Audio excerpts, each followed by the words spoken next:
एक दिवस जेवण नसलं तरी चालेल, पण एक दिवस पाणी नसलं ना तर इतका प्रॉब्लेम होऊन जातं ना, ते काय ते तुम्हाला पुढे दाखवतेच. त्याच्या अगोदर सकाळी सकाळी स्वयंपाकाला घातलेलं, कारण का पाण्याचा इतका प्रॉब्लेम व्हावा लागला ना.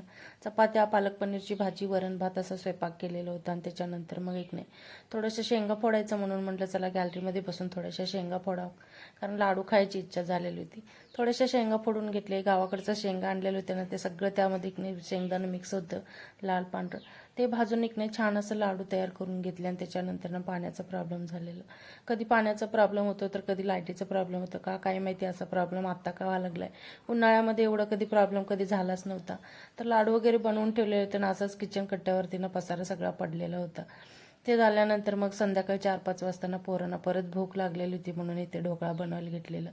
पण पाणी तर काय आलंच नव्हतं. हे मनामध्ये विचार होता की सगळं आपण करतोय, पण पाण्याचा कसा प्रॉब्लेम चालू करायचा.